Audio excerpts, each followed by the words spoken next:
2023 has been a rough year for the used car market. Sure, car prices haven't gone up like they did in 2021, but they also haven't crashed like many people expected that they would this year. In fact, for many makes and models, car prices have actually gone up this year, not down. And while this could be due to a number of different reasons, including supply, demand, an economy that hasn't quite hit the average American yet, there are other factors that should play an even larger role in 2023, causing prices to actually crash. And this includes a credit crunch, skyrocketing consumer debt, high interest rates, and more. And it looks as though the month of April of 2023 may have finally been the month that we've been waiting for. In the month of April, wholesale used vehicle prices fell 3%, with the Manheim Used Vehicle Value Index dropping to 230.8, which is a 4.4% decrease year over year. In April, we saw our 8th straight month of year-over-year declines, with prices down on average 8.8% year over year. And in a statement from Cox Automotive, during the financial crisis, we saw 16 straight months of year-over-year declines. So if history does end up repeating itself, we can expect to see even more declines throughout the rest of 2023, even into 2024. MMR values, which are indicators of what cars are being sold for at wholesale, they saw a 0.6 decline year over year. And MMR retention, which is an indicator of how much cars are selling for compared to their MMR value, was at 98.7%. Remember that if MMR retention is at 100%, that's an indicator that cars are being sold for their true MMR value. If it's above 100%, it means that cars are being sold for above their MMR value, and if it's below, it means that cars are being sold below their value. So an MMR retention of 98.7% means that cars are being sold for less than what they're technically worth. The average daily sales conversion rate was at 60.9%, which was below normal. If we compare that to 2019, which was our last normal year, daily sales conversion rate was at 63.6% in 2019, which means that buyers have more control of the market today than they did this time in 2019, as well as this time last year. Used vehicle retail sales declined in April from March by an estimated 8%, and it looks as though dealership inventory is unchanged from March at 42 days, but inventory is lower than it was this time last year. This is really big news, and this is kind of the shift that we've been looking for all year when it comes to the used car market, at least when it comes to wholesale prices. Wholesale prices are down, it looks as though demand is also down, and this should have a trickle-down effect to the average car price for the average consumer. But now let's take a look at individual vehicle segments to see how they've been performing over the last 30 to 60 days. But before we do that, I would like to take a moment to thank the sponsor of this video, Fetch. Fetch is a peer-to-peer car sharing platform that allows for car sharing hosts to share vehicles like pickup trucks, cargo vans, and box trucks up to 16 feet in length. With Fetch, you can list your van or truck in less than 15 minutes, making the onboarding process fast and easy, and you can scale your fleet on your terms. There are no fleet minimums, which means whether you want to own a fleet of one vehicle or dozens of vehicles, Fetch is there to support your growth. When you list your vehicle with Fetch, you get access to their robust insurance policy that covers both liability and physical damage. Fetch will also handle rental fulfillment, so they'll actually vet and qualify your guests to ensure that your vehicle is protected. And the best part is, Fetch will actually market your vehicle for you to ensure that you can maximize your revenue. And if you've seen my channel before, then you know that I like to operate my own car sharing fleet as passively as possible through contactless pickup. And Fetch actually offers hardware to allow for you to do just that. Fetch partners can upgrade to contactless rental hardware, which allows you to turn your car sharing operation on autopilot with features like automatic lock and unlock, automatic mileage, and gas tracking. And the best part is you don't have to meet your guests face to face. You can get started with Fetch today with no commitment or fees. To learn more, go to fetchtruck.com/rentmytruck and click Start Now. You can also click on my link down in the description below. Thank you, Fetch, for sponsoring this video. But let's head over to CarGurus Car Value Index and let's see what that data shows. Now, just a reminder that whenever we look at Manheim market data, this is really the data that's being reflected at the wholesale level. So the cars that our local dealerships are buying, not the cars that we as consumers are buying.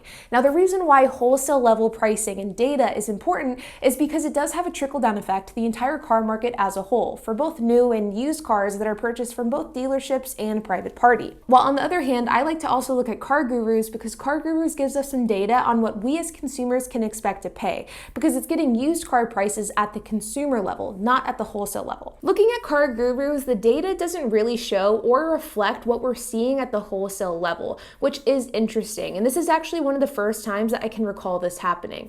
I've been doing these market reports for over a year now, and most of the time car data from CarGurus is similar, at least in its trends compared to Manheim. But that is not the case this month. So you can see here that I've filtered the data over the last year here, so from May 1st, 2022 to May 6th, 2023, and you can see that the data is quite the roller coaster.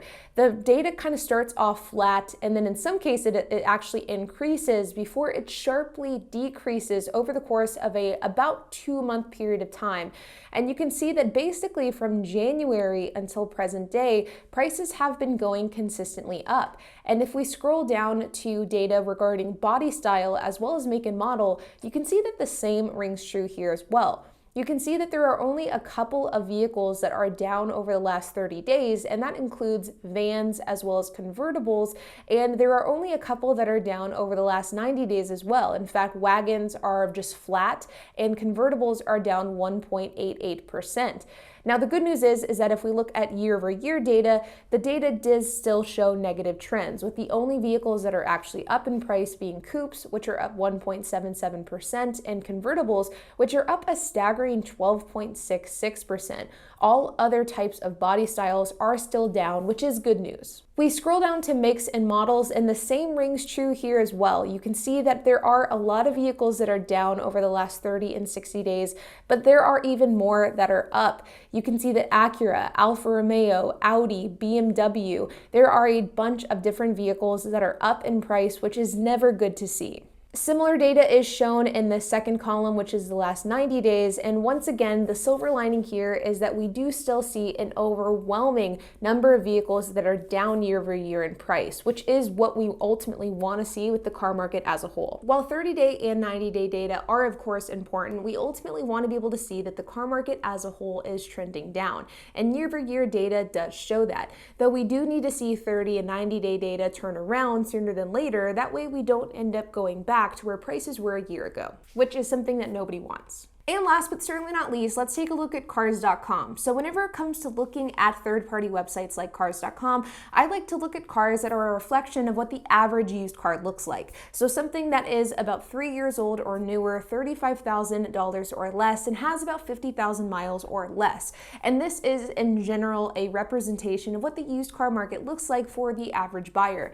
I also want to look and see what types of cars have price drops and what the price drop trends are for some of these vehicles, as well as how long these vehicles have been listed for sale. This can all be an indicator of demand, and basically the more price drops there are, the less demand there most likely is for that car. So we begin to scroll down, and you can see that within the first few listings there actually is a price drop. This is off of a 2023 Prius. This is actually the brand new Prius that has just been announced, so I am surprised to see that there is a $1,000 price drop on this. It's basically brand new, though it is technically used, and you can see that it has seen $2,000 in total price reduction.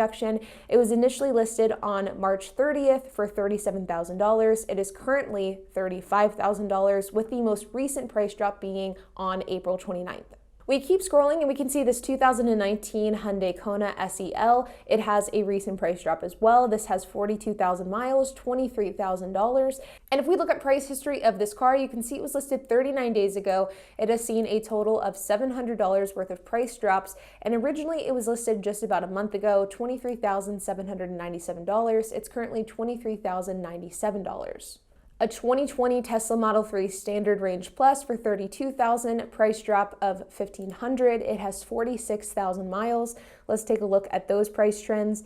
You can see that this car was listed originally back in December for $36,000, and it has been kind of chipping away at that price over the last 5 months. It currently sits at $32,000. Though we've talked a lot on this channel about the fact that when it comes to Teslas, they aren't really following the trends of the average car market because of the fact that Tesla has seen so many price cuts on a corporate level over the last few months. So I don't necessarily think that Tesla is a reflection of the car market as a whole. And we keep scrolling a little bit further, and there aren't a ton of price drops, but we do see this one from this 2020 Mercedes-Benz CLA 250 base. It's priced at $34,000. It has 23,000 miles. And let's scroll down to the price history. You can see that this car was listed just 21 days ago, and it has seen a $1,696 price reduction. So it's just seen one price drop over the last few weeks. Now, when it comes to this car data, I think that we can really view it from two different lenses. Number one is the lens of the wholesale. So whenever we look at wholesale prices and how the wholesale car market is trending, it's trending in the right direction. We saw a serious decline in price in the month of April, larger than normal and quite honestly larger than expected. That is great news. We're seeing demand decrease, we're seeing negotiating power get back into the hands of the consumer, and we are seeing prices fall. But on the flip side, that price reduction just simply hasn't been reflected on the consumer level yet. And you really see that whenever you take a look at both Cars.com as well as CarGurus. You can see that cars across multiple makes, models, and body styles are simply not seeing the price reductions that we may have hoped. And whenever we look at a third-party website like Cars.com, we can notice that there aren't a ton of price drops, car prices are still high, and there just isn't a ton of deals to be had whenever we look on these platforms. Now, that doesn't mean that you can't find a good deal, but it does mean that you have to look really hard for it. And so this, of course, begs the question of what does all of this mean for somebody who's wanting to buy a car?